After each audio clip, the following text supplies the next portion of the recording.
This is the Japan the world has come to know, if not love. A country of law-abiding citizens, largely distinct from other nations in its post-World War II aversion to violence. A people obsessed with putting in a long day at the shop or office. But the Japanese know their society functions on another level as well. This is the other. These scenes provide a rare view into Japan's underworld, a world of tightly organized crime families known collectively here as the Yakuza. It is a world steeped in centuries-old traditions and rituals, some based on the ideals of Japanese samurai warriors, courage, honor, willingness to lay down one's life for one's fellows, and determination to be intimidated by no outsider. One ritual, self-mutilation, cutting off fingers at the joint. The Yakuza consider this the sincerest act of atonement, short of death itself, for misbehavior or disobedience to the Oyabun, or Godfather. The severed portion is wrapped in a handkerchief and presented as a token of remorse to the Oyabun, or whoever suffered the wrong. Well, some people make mistakes, right? So they cut. Such mistakes include, in the case of this gangster, reckless gambling. Skillful gambling, such as the card game demonstrated by these gangsters, is a big part of the Yakuza tradition. The term Yakuza itself is an acronym of 3 card numbers: Ya, 8, Ku, 9, Za, 3. That's a losing combination in a game called Hanafuda, or flower cards. Mainstream Japan, the Yakuza know, regards them as losers in life. The 88,000 known gangsters now active in Japan come largely, as the Yakuza traditionally have, from impoverished Japanese families and underclasses that include the Korean minority here. Yakuza rituals dramatized in Hollywood movies like Black Rain aren't far off the mark. Full-body tattoos are a kind of underworld uniform for these gangsters. The hands, neck, and face are left untouched, so they can blend in public wearing a suit without calling attention to this not-so-subtle Yakuza trademark. I thought it was cool, so I got it done. Japanese police are officially at odds with the Yakuza, but the gangs are so prevalent the police are forced to practice some measure of tolerance. The Yakuza have long-standing ties to Japan's fanatical right-wing political groups, and many are avowed ultra-nationalists. We are anti-communists. We die for the emperor, too. After World War II, the U.S. occupation used the Yakuza to ensure the survival of conservative government in Japan. And in 1960, the governing Liberal Democratic Party called on the gangs to help police quell leftist protests over a new U.S.-Japan security treaty. What draws these outcasts to the Yakuza on the surface is a world of flashy cars, expensive suits, and high living. But just as real to the outcasts is the feeling of belonging. One group the Yakuza don't accept into their ranks is women. In a culture where women's rights still have a long way to go, women have their place in Yakuza life. Many work as hostesses and waitresses in the bars operated by these gangsters throughout Japan. Entertainers for the Yakuza and their clients. This freewheeling lifestyle is supported mainly, Japanese police say, by a variety of organized criminal activity. Yakuza gangsters recruit women from Japan, Thailand, and countries throughout Asia to work as prostitutes in Japan's bustling sex industry. They sell a form of speed in Japan called shabu and export this and other drugs to the West, where it's known in Hawaii as ice. Speed is by far the drug of choice in workaholic Japan. Other drugs are relatively uncommon here. But Japanese police say the Yakuza are bringing in more and more cocaine. The Yakuza are still involved too, police say, in illegal bookmaking and a host of other crimes such as gun running and extortion.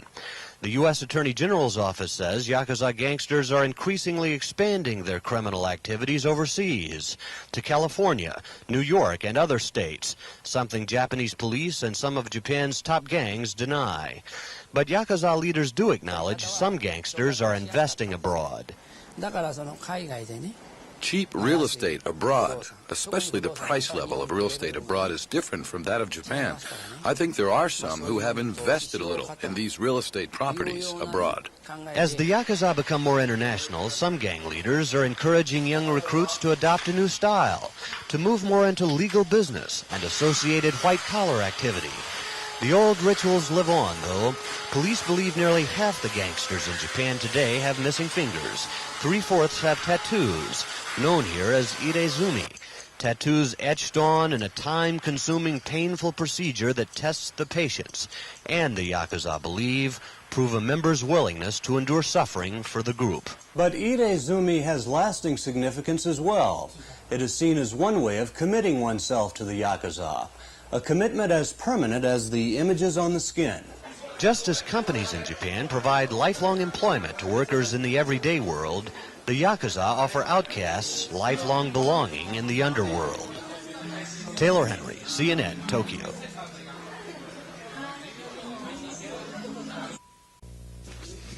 A boarding school in Kyoto, Japan. Students rising after a night's sleep, rolling up their futon mattresses, preparing for the daily grind.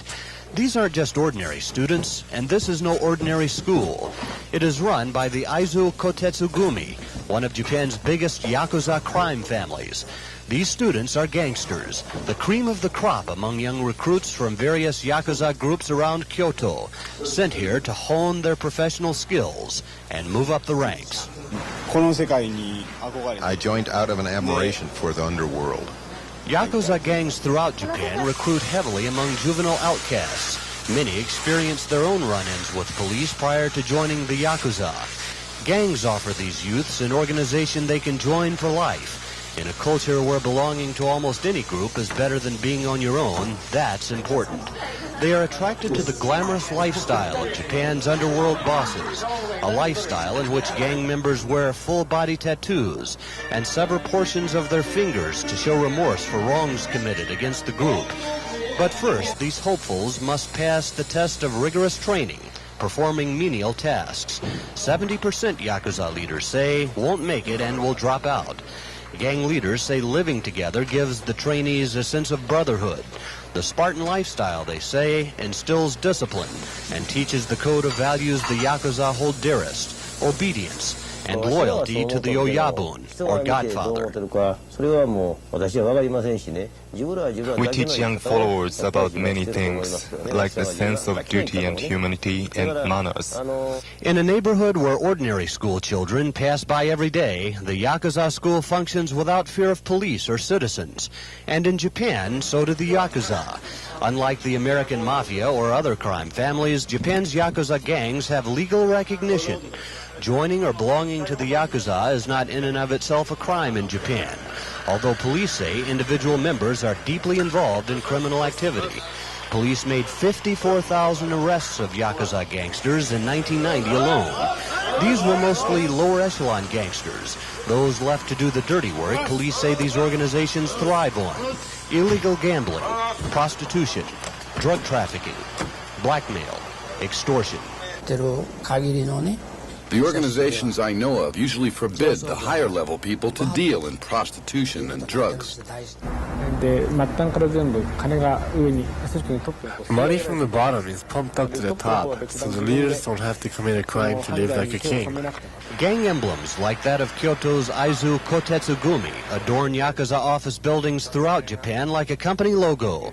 Members flaunt the emblem on their lapel pins and even carry business cards associating them with Yakuza groups.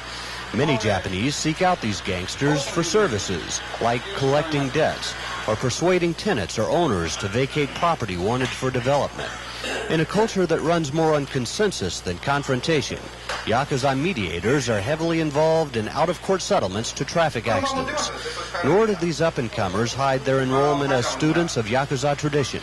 That tradition goes back more than 300 years. Popular legend has it the early outlaws, while gamblers and bandits, were above all defenders of the common man, Japan's own Robin Hoods. The Yakuza still claim to live by that creed. To stand by the weak, to fight against the powerful, to feed people in starvation, and to put clothes on people frozen with cold. Inspired by those romanticized ideals, the Yakuza do make their own kind of social contribution. Yakuza security patrols keep order in some of Japan's hottest entertainment districts, such as Tokyo's famous Ginza, patrolled by this branch of the Sumiyoshi Kai. In reality, they are guarding their own turf against competing gangs as much as protecting patrons. We tried to patrol in Ginza because the territory here We have best territory in Japan. When gang turf wars break out, shootings often result. Ignoring Japan's ban on privately owned guns, the Yakuza are known to have large caches of illegal weapons. They are blamed for more than half the murders committed in Japan each year. In case family have trouble, we get together to fight, yes. But even when violence occurs, the warring factions act under a strict code of allegiance to their Yakuza commanders. They seldom harm innocent citizens. And by taking in wayward youths and giving them training and discipline, the Yakuza take credit for keeping street crime under control, giving Japan one of the lowest rates of violent crime anywhere in the world. Taylor Henry, CNN, Tokyo. The man behind the desk is Tokotaro Takayama. In his plush office surroundings, he might pass for the president of a major Japanese company. In fact, Tokotaro Takayama is a godfather in Japan's Yakuza underworld. To his followers, he is known as Oyabun, or leader. 4,000 gangsters are under Takayama's command in a gang called the Aizu Kotetsugumi. This group, based in the ancient holy city of Kyoto, is the fourth largest of Japan's 3,300 crime families. Families Japanese police say pursue lucrative underground criminal enterprises with the structural discipline of a paramilitary organization. Police say they're trying to crack down on the Yakuza with a new law taking effect in March. Gangs with large memberships of ex-convicts will be designated Boryokudan, or violent organizations. The Aizu Kotetsugumi has its share of those. Nameplates posted at the gang's headquarters serve to commemorate members still in prison. The Boryokudan law will give police powers to arrest designated gangsters, after one warning, for doing as little as making a scene in a coffee shop to scare off customers. This the Yakuza sometimes do to pry money from shop owners. Yakuza leaders say such police tactics will only encourage gangs to conceal their criminal connections, and thus get around the law. The main thing, we have to cool down, be good boy a little bit. Most disturbing of all, police say, is a new trend in Yakuza activity. The Yakuza are moving increasingly beyond drug trafficking, gambling, prostitution, and other crimes into what Tokotaro Takayama's office surroundings might suggest: legitimate business. Because of the police raids and all, if we don't do most of the business in a legal way, the authorities would not leave us alone. Japanese gangsters not only play the stock market, they borrow from Japanese banks. They buy real estate in Japan and overseas, the U.S. and elsewhere. Kyoto's real estate and construction industries are two of the Aizu Kotetsugumi's main sources of income, gang leaders say. Most of the people are doing legal business, like financial, construction-related work, finding jobs for laborers, the restaurant business, like coffee shops and nightclubs, food stands and stall keepers. Japanese gangs are even organized like Japanese companies. Norikuni Miyashiro holds a top position within the Tokyo-based Sumiyoshikai, one of Japan's three biggest gangs, a kind of parent organization to his own Yakuza group. I have a hotel business, golf course, legitimate. I pay the tax. But the series of financial scandals in Japan over the summer revealed Yakuza business practices, like Japanese business practices in general, aren't always so clear-cut. One of the principal figures in the scandals, Susumu Ishii. Before he died of a brain tumor, Ishii was godfather of the Tokyo-based Inagawa-kai, Japan's second biggest gang. Its members seen here attending his funeral in September.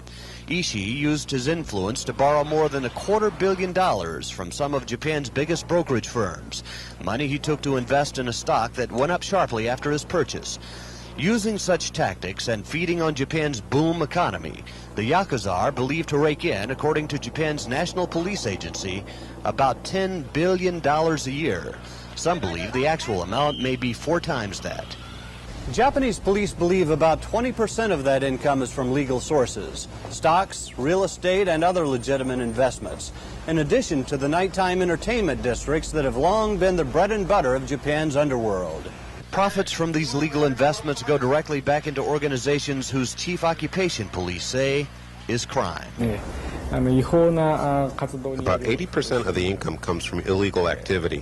50% comes from selling stimulant drugs and gambling.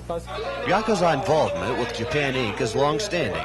Gangsters known as Sokaya traditionally show up at annual company stockholders' meetings and threaten to disrupt the proceedings unless paid extortion money. That practice has been sharply curtailed over the past 10 years after Japan's commercial code was revised, making such payments illegal. But the Yakuza are wealthy enough now that extortion money is small change compared with what they can make buying into companies. And Japan's underworld is infiltrating the world of mainstream business to a degree many here never thought possible. Taylor Henry, CNN, Tokyo.